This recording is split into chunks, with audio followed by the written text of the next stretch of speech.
This is one of my all-time favorites, and it's been around a long time. We're talking 8th or 9th century AD. I wrote 2 arrangements for this, and you can learn one or the other, or learn them both and play them back to back. I'm assuming you can follow the tab or the standard notation at the beginning of the video well enough to learn the notes on your own. So rather than going note by note, we're going to go phrase by phrase and talk about fingerings, chord shapes, and some techniques that'll make this easier to play. If you do need some help reading tab, I've got a video on that topic. I'll leave a link for that in the description. Also in the description, you'll find a link for ordering a PDF of this music. This is marked rubato at the beginning, which means you can take your time with the phrasing. Push ahead if you feel like the tempo needs to be pushed ahead, and then relax the tempo when it feels like it needs to be relaxed. The first phrase, you can keep your second finger down the whole time. Now we move to an A minor chord, but keep your second finger down. Back to an E minor chord, but keep your second finger down.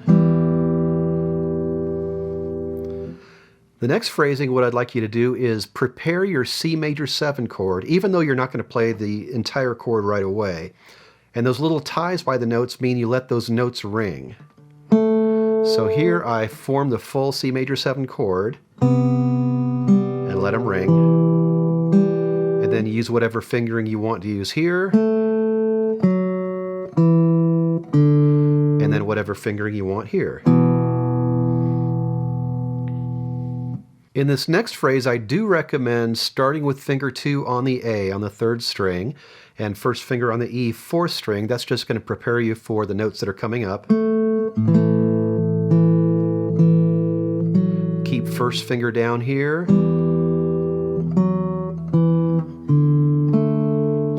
And there's a fermata above that note, so you hold that note for a while. And I do recommend playing those last 2 notes with fingers 2 and 3 instead of 1 and 2, although you could use 1 and 2.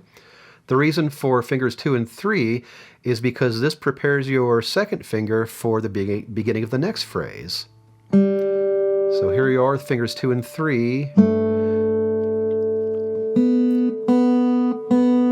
And then in this next measure, I like to keep my second finger down the whole way. And then we have a partial G chord with the melody on the third string. Following that, we have some melody with echoes. So play the melody louder, and then a little softer on the echoes.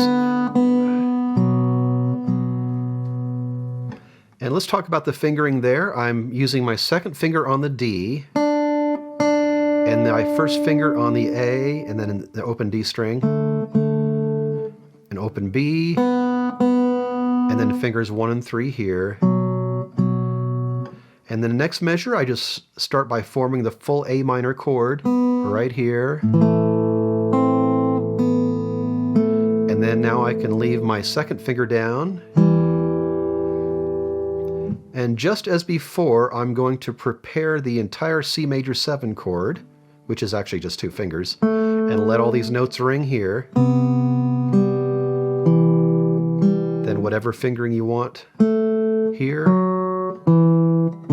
and whatever fingering you want for this last chord.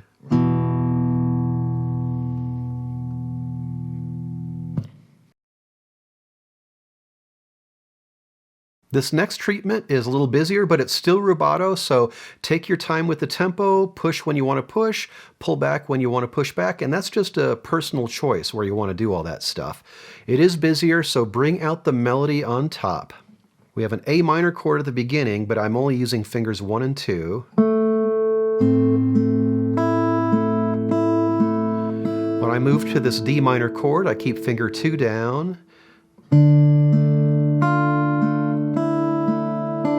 And a full A minor chord here. And notice we do have a pull off there from C to B at the beginning of that measure. And we have some of those little LV or let vibrate ties. So all those notes ring. Next phrase, we start with an F major 7 chord, and go ahead and put the full F major 7 chord down right here. That's going to make that measure a lot easier. And then a partial G chord with melody on string 2. An A minor chord here. And you don't really need your first finger down like I pushed down on the second string. When I see an A minor, I just sort of automatically put that finger down. Next phrase, you can start this D with finger 4 or finger 3. I have it marked to do finger 4, so that's what I'll use. And then we have a series of double stops over some sustained bass notes. So let's talk about those double stops first. The first double stop is just a C and an E, so that'll be first finger and then an open string. And your first finger is on the second string. For the next double stop, all you have to do is move your first finger 2 frets to the right to the 3rd fret, put your second finger down on the 4th fret 3rd string. And for the next double stop, you just take those 2 fingers, move them each down. So now you're at the 1st fret. And then you have 2 open strings. And you want to make sure those bass notes are ringing while you're doing those double stops. So keep the low A ringing, and then the low G. This next section, what I'd like to do is keep my 4th finger down through the next 2 measures. I keep my 4th finger down here when I go to the G7 over B. And then I can release my 4th finger on the C chord. I have a C chord with melody note on string 2. And if you're wondering about that G7 over B chord, I do have a video on slash chords. I'll leave a link for that in the description. Next we have a melody on top with some arpeggios answering. So play the melody notes louder and the arpeggios a little softer so the arpeggio doesn't overshadow the melody. And softer. An E minor arpeggio, a little softer. And then here, form the full D minor chord. And form a full A minor chord here with melody on string 2. And then as before, you're going to form the full F major 7. This is going to make this next measure a lot easier. and then a G chord with melody on string 2. And this first ending is based on an A minor chord. And then we repeat. So louder melody, softer arpeggios, form a full D minor, form a full A minor, form your F major 7, G chord, melody on string 2, and now we're in the second ending, which is based on an A minor chord. So we got some hammer-ons at the end, B's to C's.